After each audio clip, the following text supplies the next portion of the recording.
Now this year we saw esports break through into the mainstream, and as competitive gaming continues to grow, the demand for cutting-edge peripherals is growing too. Here's a look at one of the highlights of yesterday, the hardware and the customization of the Xbox Elite controller. Yeah! Here at E3, we announced the Xbox Elite wireless controller.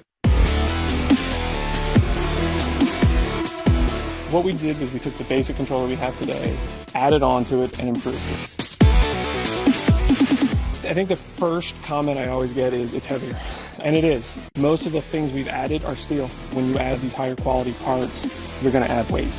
This controller, you're not breaking. It's built tough, it's built strong, and it's not going to wear. Going back to when we were working with pros and top-level gamers, people that put in the serious hours, one of the biggest complaints is there's a wear-out issue.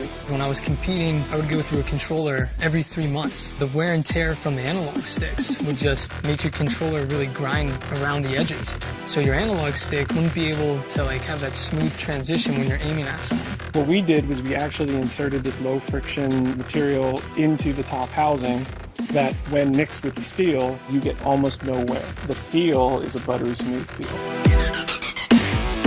When I first started using the controller, I was a bit skeptical. Once I gave it a shot, I realized how big of an advantage it would give me. You can do so much with it and map so many buttons a different way. There's no controller out there like this. There will be a Xbox Elite adjustability application that will come with this. It'll be something that works on your console and you can directly communicate with it. That is how you'll remap the controller. You will be able to adjust your ABXYs, your digital inputs, your D-pads, your bumpers, your triggers will all be able to be remapped. We will actually store everything on the controller itself.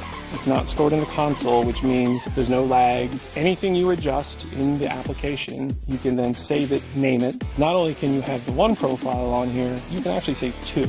You can have one called Halo Run and Gun and one called Halo Warthog. You simply move the key the other direction within a single duty cycle, which means instantaneously or faster than you can move the switch. It'll already move over the new key mapping, zero lag. As soon as you're out of the Warthog, pop it back over, you're back to Run and Gun.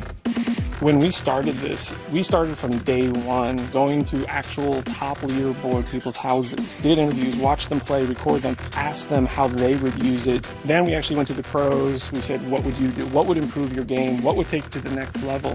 There's a lot of variety. You're not told this is the only way you can do it. Even with the paddles, there's elongated paddles that you can use. The idea of having paddles is you want to keep your grip where it is, specifically your thumbs. In most games we're playing today, you're using both thumbsticks and you never want to take them off. Most of us on the pro team will set this top left paddle to the X button. That's the ability for thrust when you're playing on bumper jumper. So we're able to hit the paddle in the back and keep that smooth transition on our opponent. We really went overboard, we think, on everything to say what would make it fit for you as an individual gamer. The customization is endless. There's thousands of ways you can set up this controller. There is 4 paddles. There's 2 that we call the shorters and 2 that we call the longs. That's these ones down here. Hair triggers is a new thing that we added where it's physical travel or 50% travel. Simply put, it's a mechanical stop. What that gives you is not only does it shorten the distance, but there's actually, because there's a hard wall behind it, it gives you a slight rebound. Then it'll come with 2 D-pads, one the small facet one, as well as the traditional cross. They are replaceable, they are removable, they're swappable, you can do them however you want. It's the same with the thumbsticks. You can pop these off and you can place in an elongated thumbstick, and that will actually help you to move less and have that perfect precision aim across the map if you're trying to snipe somebody. We're going to sell it with different shapes. We're going to work with partners to have different shapes. It does work the same way they always have, which means you still have a digital input, full analog movement. You're letting yourself tweak it just a little bit to give you that edge so you feel better, you play better. If you take a great piece of equipment, you tailor it just slightly for your individual needs versus the mass needs, you can now take your game to your personal next level. Anyone can benefit from that. You don't have to just be a professional gamer. However, there is a growing market for esports. There is a growing market for competitive play.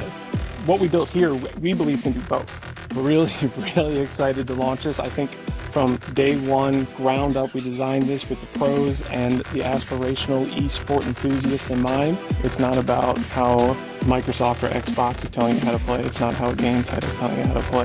It's customizable to the way you want it for the way you play.